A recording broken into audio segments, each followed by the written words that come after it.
there are now more National Guard soldiers down in the subway system than after 9/11. The governor saying that the initial deployment was so successful, she's adding more troops to accomplish this safety mission. So you heard it right there. We now have the most troops that we've had stationed in the subway since 9/11. And while our leaders say this is not in response to any specific incident, there have been a number of recent incidents which have captured the attention of riders and reopened a conversation about how safe the subway actually is. And by flooding the subway with troops, critics say our leaders are subtly admitting that without them we'd be in danger of something. Scores of additional soldiers are taking up positions in the New York City transit system. It brings to 1,000 the number of National Guard members stationed at subway entrances. A show of force intended to deter crime and to reassure riders. I saw officers on duty, which I was like, okay, I'm safe here. There's too many crazy people out here, and the more that they have down here, the better. The mental illness, the homeless, they need help. 250 additional National Guard soldiers are being deployed to stations across the city. The Guardsmen are being added to the 750 on patrol since last March. I've heard from many people that the presence of the National Guard has made not just a physical difference, but a psychological difference in how they feel about safety. Since the pandemic, crime is down overall by 12%, but murders are up 200%. Felony assaults are up 55%, and burglaries up 140%. Well, good morning, Owasso. This is the Twins with Owasso Live. Is that what you really want? Yeah, you know what? I say get used to seeing National Guard soldiers in those subways, kiddos, because, you took away your own rights to self-defense in that town. So, I mean, with your small-ish police, I mean, remember the New York police force is like almost as big as the standing army is. You know what I mean? That's how big the NYC police force is. But you're gonna have to get used to seeing uniformed soldiers with weapons in your cities because you have taken away your own rights. Imagine if everybody in that subway potentially had their own firearm, was able to protect themselves. Homeless people and everybody on those trains would be second-guessing their behavior. They'd be second-guessing what they should and shouldn't be doing out there.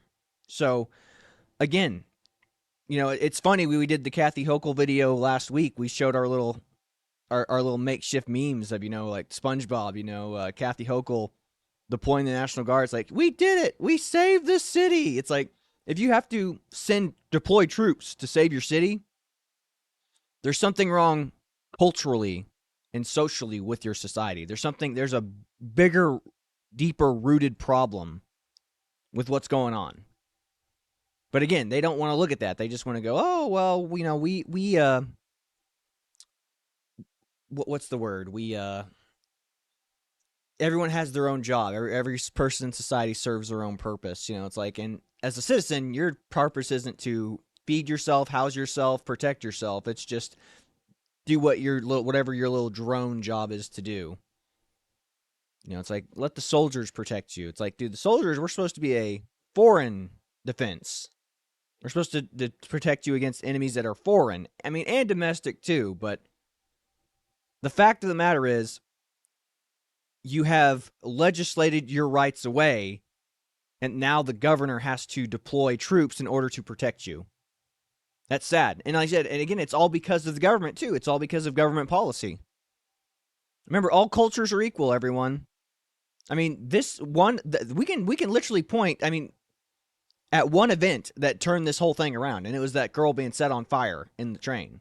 Now, this is not the only one. This is just the most publicized one.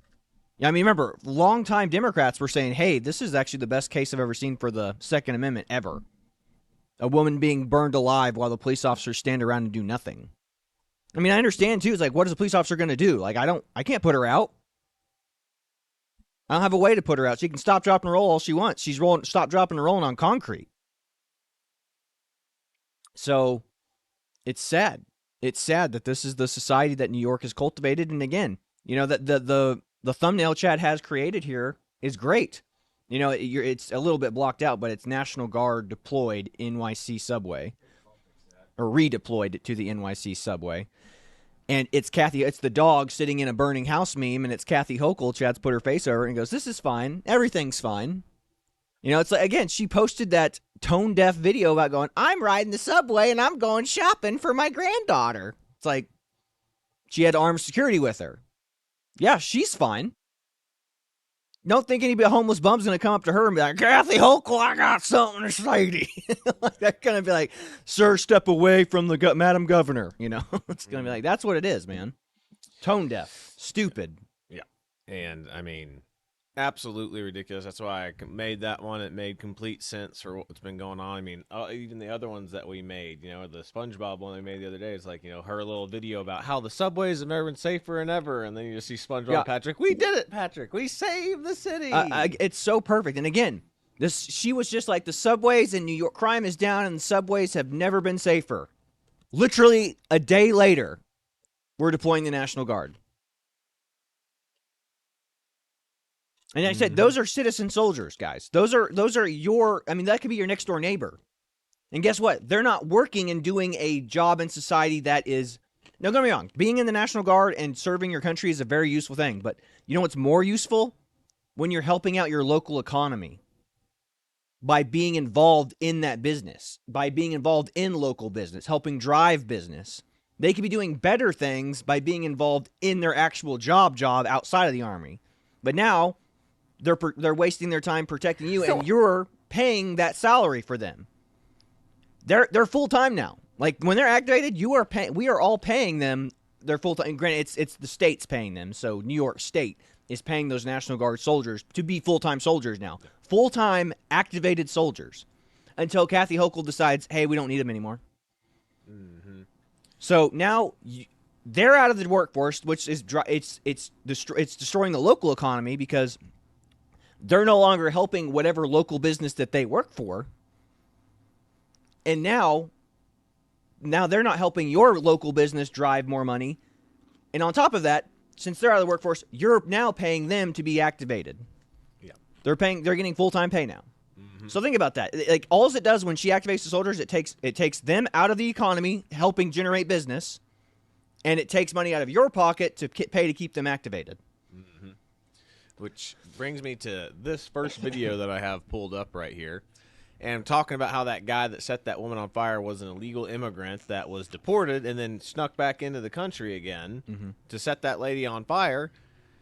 Here is New York prisons. Like I said, so, you know, the police who are enforcing the laws and arresting these people arrest them.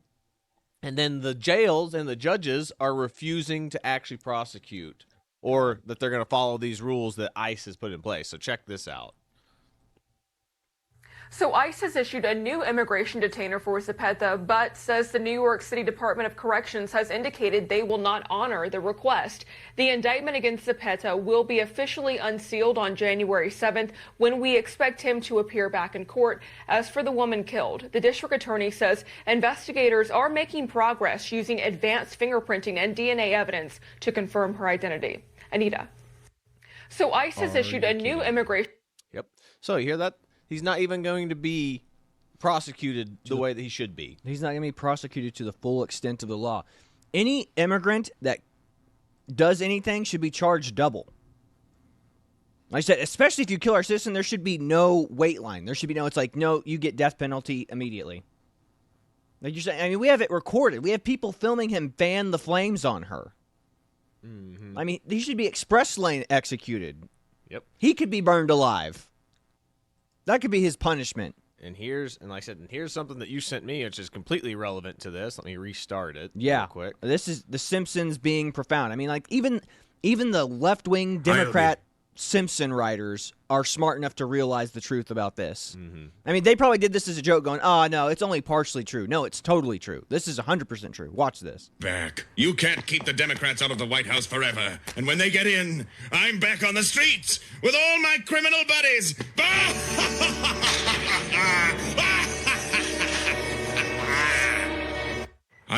That is 100% true. It's sad because it is true. Like, I mean, like, I laugh, but only because it's so profound how long ago this episode aired and how accurate it truly is.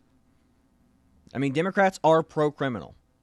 They are pro-criminal. They are pro you not having rights, but pro-giving people who would happily take your rights away from you forcefully, let them out and let them continue to terrorize you in your local communities. Which then this guy right here posted this, which is completely relevant. Chuck Schumer, why should American citizens be responsible to pay $5 billion to fund the wall? Better question for Chuck Schumer.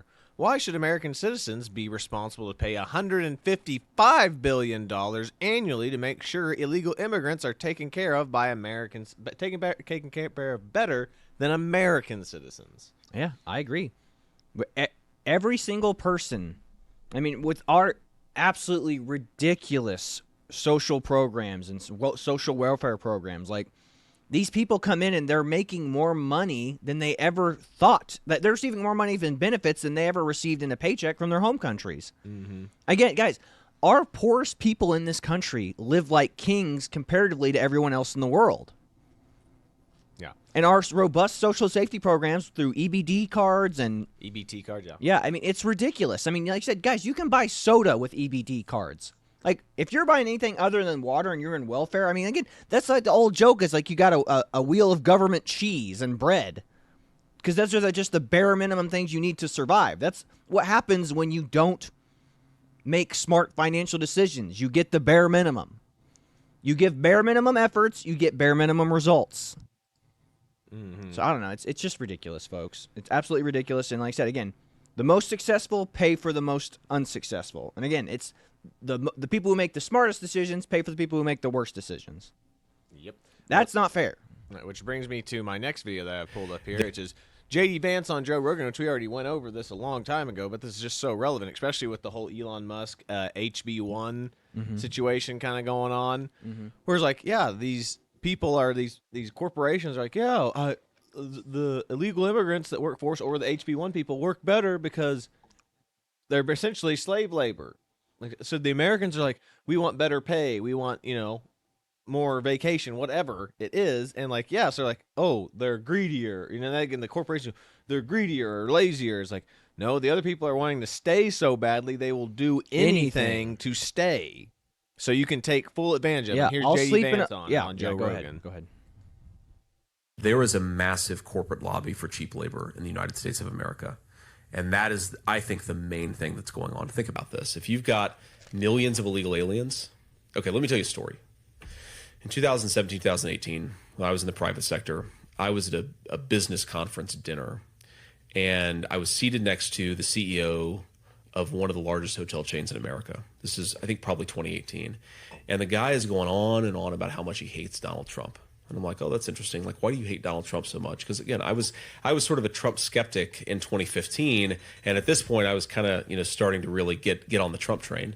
And he said, well, the reason I hate Donald Trump, he says, is because Donald Trump's border policies have cut down the number of illegal immigrants, and because I can't pay illegal immigrants under the table anymore, I have to pay American workers, and they want much higher wages. And I was like, this guy just admitted it. I was like, holy shit, this guy just admitted it. Now, granted, crime. That is like straight up monopoly man evil shit that this guy admitted to. And I was like, my wife, who's very apolitical, she was actually at the dinner with me, and she's like, come again? You just said you don't want Americans to get decent wages. Like, that is the best argument for Donald Trump's immigration policy, is that American workers are getting higher wages, and this is why this corporate CEO hates it. So whatever the industry is, you've got a lot of people who want cheap labor, and they don't want to pay American workers higher wages. That's a big part of it. I do think there's also a power dynamic to it. In particular, I think Kamala Harris and the Democrats, they want to give these millions upon millions of illegal aliens the right to vote. They want to legalize them. They want to make it easier for them to participate in our elections. And that means fundamentally the end of American democracy. Because you're talking about 25 million people here. If Kamala Harris gives 10 million of those people legal status and allows them to vote in American elections, then, say 70-30, they go Democrat, Republicans will never win a national election in this country in my lifetime. Boom. There you go. And again, they want, like, we'll talk about more about this tomorrow with the whole Elon Musk, Vivek Ramaswamy, HB1 policy issue. But I mean, this is what they want. They want to import people they can basically put them in a desperate position. It's like, hey, you're an immigrant. You need to keep your visa or your workers authority card active, right? Well, I don't really want to pay you more, so you'll keep doing this job, right? So you can keep your visa and stay in America. And they're like, yep, absolutely. I'm too afraid to lose that. It puts the company in a bigger position to bargain than the person with the visa. Like I said, if the person with the visa is like, well, I'll go home and work a job there. I mean, maybe they can go home and work remote. But do you really think the company cares about that? You really think they want to do that? And like I said, again, let's say if they do that. Let's say, hey, yeah, I know I hired a Indian guy, and he came here, and then he went back home on the salary that we pay him from here in America. His money's going to be worth more over there, and he can live in India, still keep making that exact same salary, except he'll be living like a king. Maybe not a really, really wealthy king, but he'll be living pretty well. Mm-hmm. So again, this is what happens when you're exporting jobs overseas, or they're importing people in to do these jobs, and they're going, it's great because there's so much hard workers. It's like they're harder workers, and they don't complain about their wages. Well, they don't have a choice. Yeah. They don't have a choice. So, I mean, Elon Musk and Vivek are wrong on this, but like I said, they're just trying to say these people are willing to negotiate. It's like, no, they're not. You're just putting them in a position where they don't have the ability to negotiate. So you like them because it's like they'll do it for whatever wage I say they're worth. Yeah. Again, it's why I say, the Blue Dog Democrats didn't always have things wrong when they said, again, I work for a major corporation. I guarantee you, if they could train a monkey to do my job, they would do it, and they would pay him in bananas instead of paying me a salary. I promise you that. Yeah. And we work in one of those industries where we can tell that they're trying to AI is getting ready to phase all agents out. There are, they will phase everybody out except for the top 1% of salespeople who are just fantastic on the phone. But yeah, AI is getting ready. And again, my generation and people younger than me, they don't want to talk to people on the phone until they have problems. In which case, and then they don't want to talk to the people over in India because they can't understand them. And they want to talk to somebody local. And then we come in so I didn't make the commission off this person, but they want to come in and tell me about their problems. And I go, look, partner, you're not in my book of business. And there's nothing I can do I can help you, but I'm literally wasting my time. And if I don't make a certain amount of sales, the company's I get fired. Mm-hmm. This is the problem. This is what they're going for. It's like they don't want customer service in the U.S. They want customer service overseas. And they want salespeople here in the U.S. And again, they're phasing us out too with AI.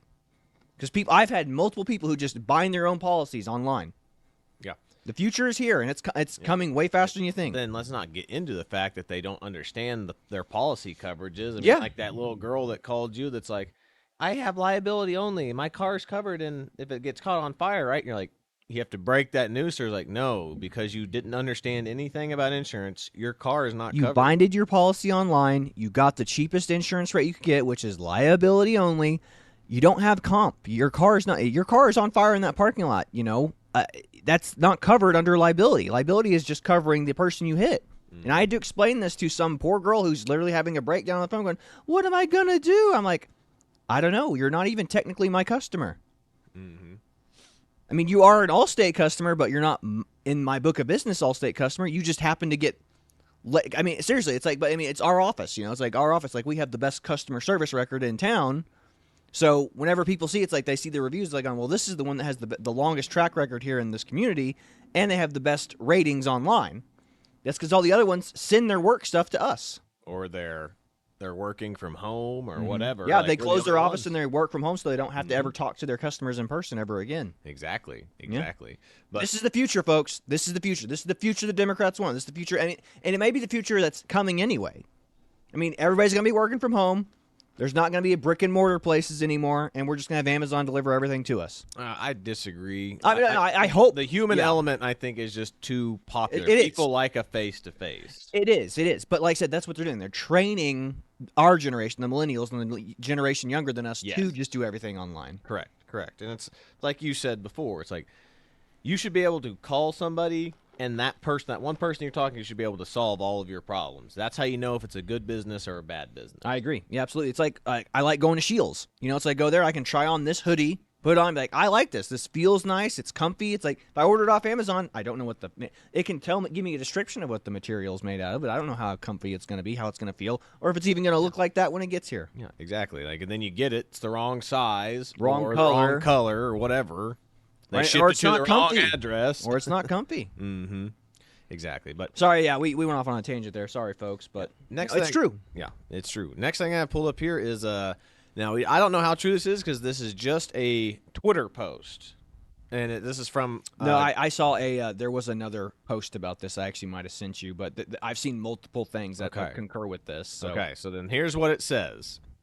Now I haven't seen any news reports about this. This is all Twitter stuff. Well, that's what they're saying. Like the whole point of this is you're not going to see anything about this in the news. Media. Yeah, exactly, because the shooter, it's reversed. It's a racism situation that is a black on white. So you're not going to see. It's not even white on. No, it's not that either. It is Somali on a Native American. This is a Native American guy. Native American he's partially white. He's got some white in him, but like I said, Native American. He's actually more Native American than he is white. That's crazy. Okay. So like I said, one of our citizens, one of our kids from our community, born and raised here in America, Native American, shot by Somali immigrants. Yeah, brazenly, like they filmed it. Watch this. I'll play it, but here's what the caption says: Somalis in Minneapolis, Minnesota, USA, gunned down a lone white kid, and if you just said Native American and white kid, this information is wrong. As he's trying to escape, they continue to say the exact same thing to the boy. What now? What now? And they empty their guns into his back. So let's check this out. This graphic warning, you can't see anything because he's too far away, but, I mean, there are gunshots in this video. What now? What now? What now? What now, pussy? What's now?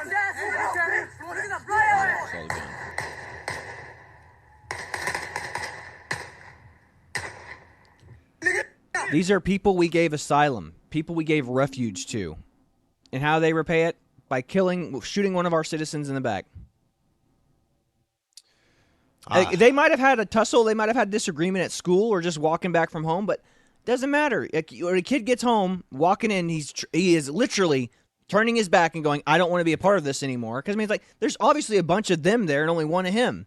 Of course he's going to lose the fight. But here's the other part of this, too. I don't care if this kid was let's just say the kid is only white. Let's just say the kid was only white, and he was being racist to these guys.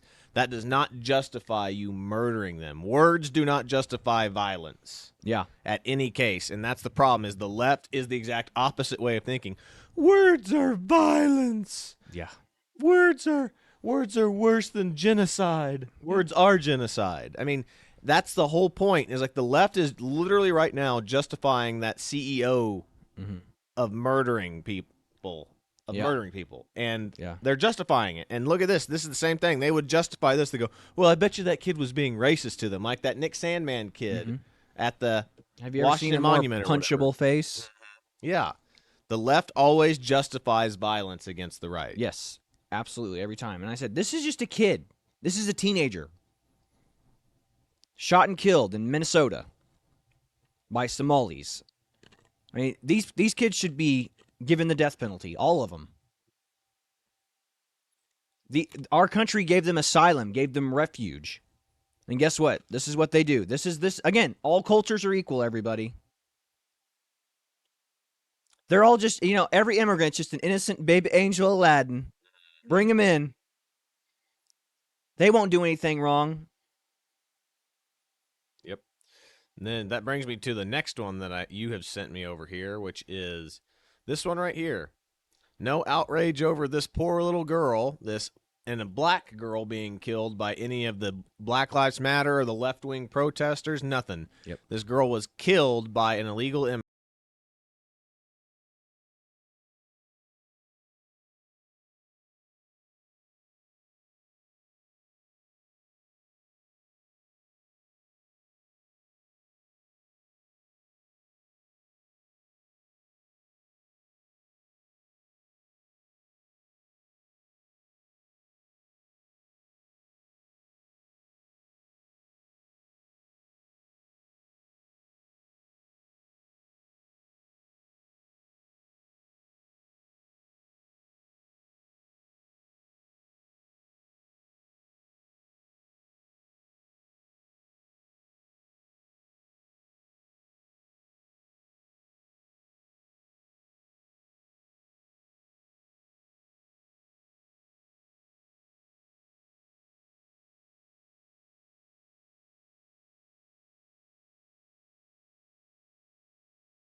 Innocent baby angel Aladdin killed her. Someone who was seeking refuge, just like that last kid. Got shot in the back by those Somali refugees. Another immigrant killed a little black girl, a child. I said her race doesn't matter. They killed a child. And again, it's the BLM movement that makes everything about race. This little girl matters. She could have lived a long, happy, healthy life. And instead, we allowed somebody in here, whether legally or illegally, more than likely illegally, and they killed her. We are living in a sick society right now, where we would rather solve everybody else's problems instead of focusing on the problems within. It's like, if we have homeless people on the street, we cannot and should not take anybody in until we figure out what's going on with our own homeless population. So, just think about that, folks. Think about that. Then this one I just pull up, just kind of lighten the mood a little bit, but Joe Biden letting legal immigrants in, and all the ones that are up north in like Chicago and New York that are experiencing snow for the first time, like, I want to go back home now. It's too cold up here. I remember seeing those whenever that happened. I was laughing so hard. It's like, oh, you mean to tell me you came to the United States where there's actually hardcore snow and, ice, and you're like, oh, I don't like it up here. It's cold. Yeah, well, I mean, just think about this, too. It's like what Tucker Carlson talked about back in the day. Who's telling these people to come here? Who's telling them that America is the great promised land that has it's the land of milk and honey? Like, you don't have to work, you don't have to do anything. And like I said, for some people, that is true. They don't have to work. But then they get here and they realize that it ain't all it's cracked up to be. You can only sit in a hotel room and watch TV for so long before you go nuts. Mm-hmm. And then you see them go out there and start causing trouble. It's like, well, we have our food paid for. We have our housing paid for. Well, we're bored now, so what are we going to do? We're going to go out and cause trouble. We're going to get into stuff that we probably shouldn't be getting into. 100%. So, yeah. But, yeah, I mean, that's a great meme right there. Yep. This next one I'll pull up is I just show you the difference between religions here and importing a religion that is antithetical to everything that you stand for as a nation. Yeah. And, this guy's talking about how Christmas is not halal, and he explains why you're seeing all these Islamic citizens now of the UK burning down trees and attacking carolers and stuff like that. It's crazy. But check this out. This is a reminder that celebrating Christmas is not halal. Putting up a Christmas tree is not halal. Wishing people a happy Christmas or a Merry Christmas is not halal. Putting up red, white, and green lights or clothing or decoration is not halal. Attending Christmas. Now, right there, I'm just going to pause real quick. Just hilarious. Yeah. If they had red, green, and black lights, they'd probably be okay because it looks like a Palestinian flag. Oh! Yeah, well, all Islamic colors are red, green, and black. Mm-hmm. And white, technically. So, like, they're only missing one color to make it the Palestinian flag. Yep. Parties is also not halal. Giving people gifts or presents on Christmas is also not halal. This is a reminder that celebrating Christmas. So again, folks, right here, this guy who lives in London is encouraging Islamists to not integrate into society. He's encouraging Islamists to not integrate into British society, and it's the same here in America. This guy in America, that we have the equivalent to this in America. You know what I mean? So they're telling them, no, do not join. Do not be a part of this culture. Do not be a part of that culture. It's like, no, it's just a religious thing because they don't believe Jesus. It's like, guys, look, how many people here are practicing atheists and like secular Christians or whatever that still celebrate the commercialism and shopping frenzy that is Christmas? Like, there are secular people that celebrate Christmas. They just don't celebrate the Christ part of Christmas. Yep. This guy is literally saying, do not integrate into these societies. Again, this is, I mean... Or be tolerant of them, Yeah, mainly. Like, could you imagine if there was another religion that was preaching, don't be tolerant on your holidays? I mean, my especially God. as infiltrators into the country. Like, no. We come to this place, we don't want to be a part of this culture. We don't want to celebrate anything about this culture. We just want to come in and bring our own culture, our own crappy culture that we escaped from. So again, they want Sharia. They want all this other crap that we don't want, that destroyed the countries they fled from. But they want it here now. They want it here in the West. Yeah, it's exactly the exact same thing that we talk about with the left fleeing like California and New York and all these liberal states or cities. Then they're going to come to Texas, Oklahoma, wherever, Florida, and they're going to import their crappy ideas. I liked that law back up in New York. We should do something like that here. And you're just like, you're literally importing the crap that made you leave New York into your new home. Yeah, again, you're an idiot. They come down here and like, they go, wow, these people are so backwards and stupid and so regressive. It's like they don't like homosexuality. Wow, that's so bigoted of them. It's like, well, maybe all the things that made your culture and made you flee your society there, maybe leave that culture there and then integrate into the culture of the state you come to. Same goes for them going to the London or here in America. It's like integrate into the societies in which you move to. Don't expect them to accommodate you and all your needs. Yeah, no, and this is a perfect meme right here, too. Brings up our next one that I have pulled up, which he sent this to me, and I laughed so hard at this. Like, Christian telling a liberal person, I believe in God. Ha, there's no proof of God. And then it's a Muslim. It's a Muslim girl like, I believe in Allah. And she's like, oh, that's so cool. Can I eat your crap? I mean, literally, that is the left. Like, they will mock everything in our culture that they grew up with, like, because they hate themselves. They hate their own culture. They hate their society that they grew up in. And literally, all it is I call it, you're not my dadisms. Like, you grew up in this wonderful society, and they are ultimately thankful for the blessings that they've gotten being raised and born into this society, but they hate the fact that they're privileged enough to have been born in this society, so it's self-flagellation. It is their religion to self-flagellate themselves and go, oh, but their cultures are beautiful and unique, and they bring a unique perspective into the world. It's like, no, they don't. But again, they eat it right up. It's like, oh my gosh, can I eat your crap? Because I love it. Like, your culture is so unique and interesting. I love all your perspectives on life. Despite the fact that that girl right there is the epitome of Christians are trying to make it like The Handmaid's Tale. And then she's looking and saying, can I eat the crap of the woman who is dressed up literally like The Handmaid's Tale? Yeah, who and lives exactly like The Handmaid's Tale. You are your husband's property, and that's it. Yep. Wild stuff. Yeah, it's just dumb. It's just your average progressive liberal right there. That's it. Mm-hmm. Well, the next thing that I have... Uh-oh, I think we froze. Hang on a second. There we go. Okay, we're good. Next one I have pulled up is this video from Benny Johnson, but it's the CNN talking panel here. Let me get this restarted. And it's just... CNN is literally losing it, but I mean, one conservative. You know, it's 4...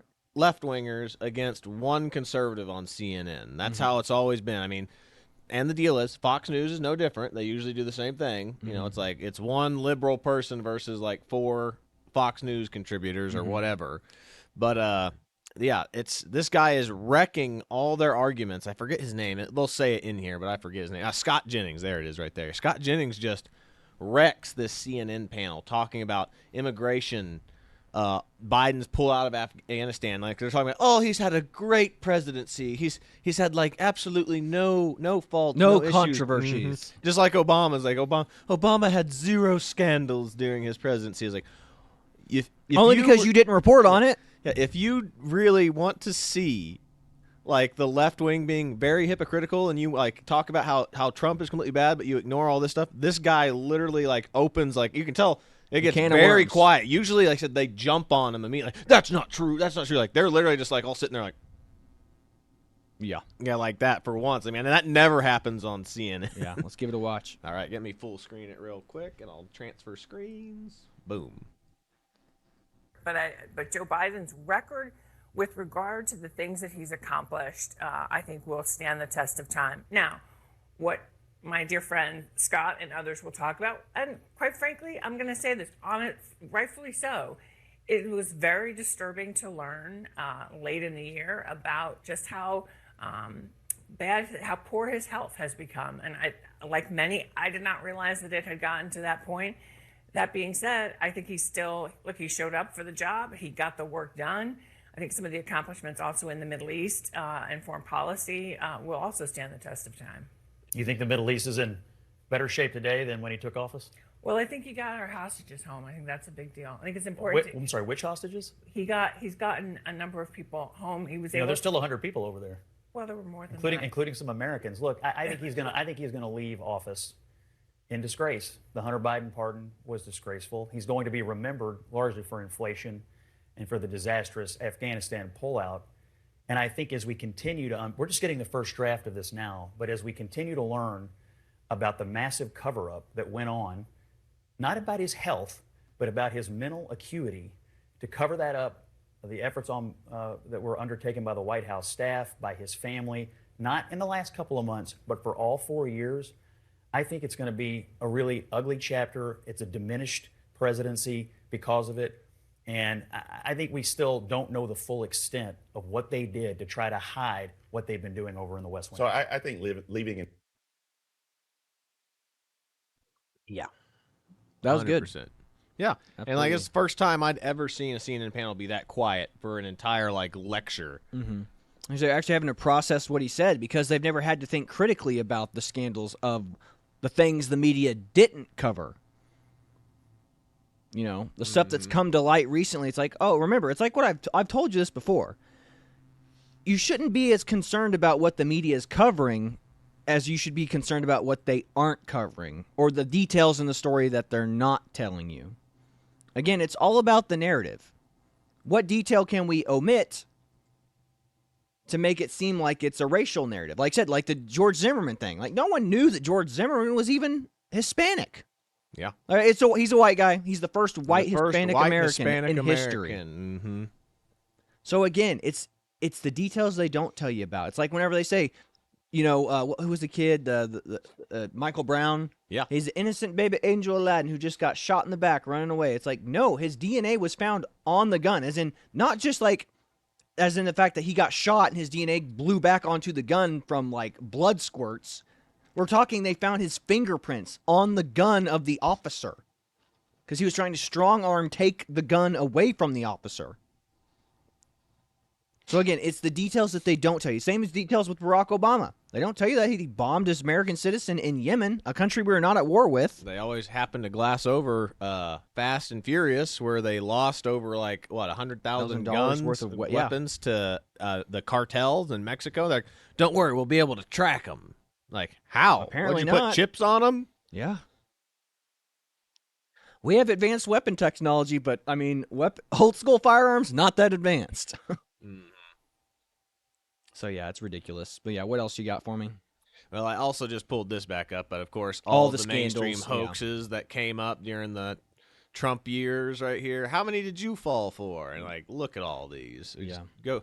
I don't even want to read them all again because there's no point. Just look at the list, see how long it is. Those are the things the media lied to you about right there. And that's just a small list. Yeah, that's just a smidgen of what's more they're lying to you about. They're willing to lie to you about this. Those are the big ones. Mm-hmm. These are the ones they got called out for. Imagine all the ones that they don't get called out for. Yep. But the only things that I have left is this, which we're going to probably end it out on this. And, of course, we sent these right here. Stone Toss. Stone Toss is like, can I have a balloon? And he's talking to looks like he's talking to a clown. And then his mom pulls on. He's like, stop being transphobic. Trans folks, they are clowns, man. Mm-hmm. Oh, yeah.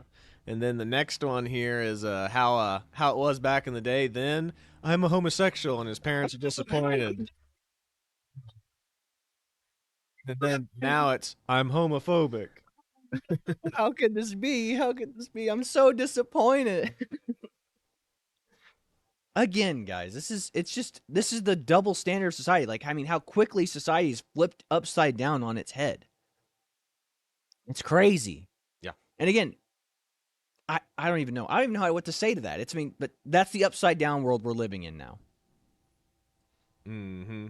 Pretty much. I mean, that's really all I've got. The only other thing that I was seeing, I probably got taken down. I'm gonna see if I can find it real quick. But yeah, this is another one that I wanted to show. I forgot about this one. Is like Muslim scholar says it's okay to R-word or assault non-Muslim women to humiliate them. And this is a woman scholar. Female Muslim scholar references amid Cologne sex attacks as she justifies the assault of non-Muslim women by Muslim men. This is what we told you about. This is the New Year's rape party they had in Germany, in Cologne. Mm-hmm. Oh yeah, and then here's this one about the Somali. This is completely irrelevant. This is like what I was talking about. Those Minneapolis, Minnesota. Yeah. This is where Ilhan Omar's district is. This is the culture you've imported with those Somali refugees and immigrants. And then I'll go ahead and read it for you. Saeed Barre was a genocidal Islamic communist dictator who murdered up to 200,000, I don't know how to say this word, but Iskak civilians in Somalia. Ilhan Omar's father, Nur Omar Mohammed, was a colonel under Barre for decades. That's why Omar's family fled Somalia. They were complicit with Islamic communist genocide. And again, what's interesting about Ilhan Omar is she had slaves when she was in Somalia. They had slaves working in their house, in their mansion she lived in. Like, the position her dad held afforded them a mansion and slaves and servants. So if you are black and you think Ilhan Omar is on your side in the culture wars against like the whole, oh, all white people are racist, no, she is using that because she would have, again, Ilhan Omar is one of the Africans that sold your fellow African brethren into slavery. Said we're literally talking like we're going into the detail of Quentin Tarantino's what's it called, Django, Yeah. Django Unchained. She's a slaver. She would be a slaving black person, like how he was pretending to be, and how all the other people, all the field hands and all even the house hands, like hated him. That's who she is. That's who her family is. That is the culture she is descendant from. And there are people in the black community that are holding her up like she's this great gift from God. Like, you are praising a slaver. Yeah. But I think that's about all we've got time for today. So you might get ready to pull up your ending video. Yeah. You got it. Let me. Oh, yeah, this one right here. This is the one I was looking for. Talking about how we still have hostages. They talked, and he mentioned that. Scott Jennings or whatever mentioned that. Here are some of the hostages. Some of these are American citizens that have been brutally tortured for up to 450 days, enduring unthinkable over a year acts. in incarceration by the Palestinians or by Hamas. Yeah. And this Alvia Klampus, I mean, she says it right here. Has anyone heard from the UN women to call for the release of these women? No. But remember when those, like, girls in Africa were taken by whatever, what was it, like Rebel Coney group. or whatever rebel Yeah. group it was? Bring back our girls. Hashtag bring back our girls. Where are they now? Look at this. These women have been prisoners for over a year. What do you I don't see prisoners. I see oppressors. Yeah, no kidding. Yeah, that's Don't they? I mean, look, even in their captivity, they still look like oppressors. Look at them all beat up, bloodied, and bruised. Those are oppressors there. Those are genocidal oppressors, and they deserve everything they get. That is what Hamas and the Palestinians think. They go, no, that's good. It's good. But yeah, I think that's about all I've got for you today. We'll have another show again for you tomorrow, and then we'll be off on New Year's. So with that being said, this is the Twins with Owasso Live. This was the Morning Loop. Be sure to like, share, and subscribe so you too can stay in the loop, stay up to date on the local happenings and the local news, and as well as culture and understanding why we are and where we are in society. And like I said, if you agree with us, keep watching. If you disagree with us, let us know in the comments. So again, like, share, and subscribe, and that is all we've got for you today. God bless you. See you later, everybody.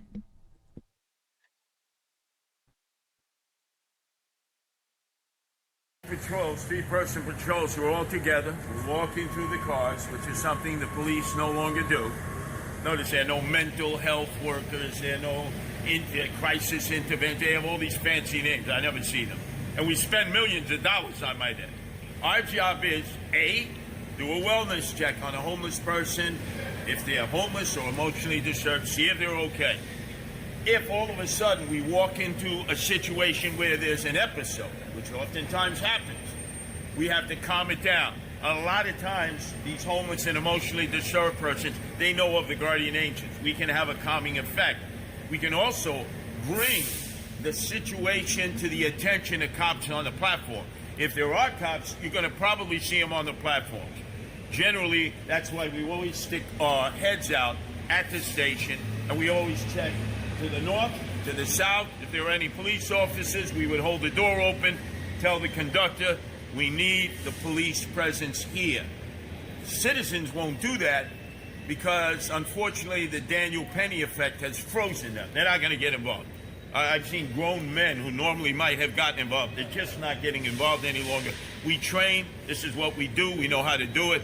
And we'll coordinate it once we get on the train with the conductor, who obviously has more freedom than the motorman, but we'll obviously make sure that that train is stopped and that the police respond, and that we keep order in the car so that nobody gets hurt, including the emotionally disturbed person or the homeless person.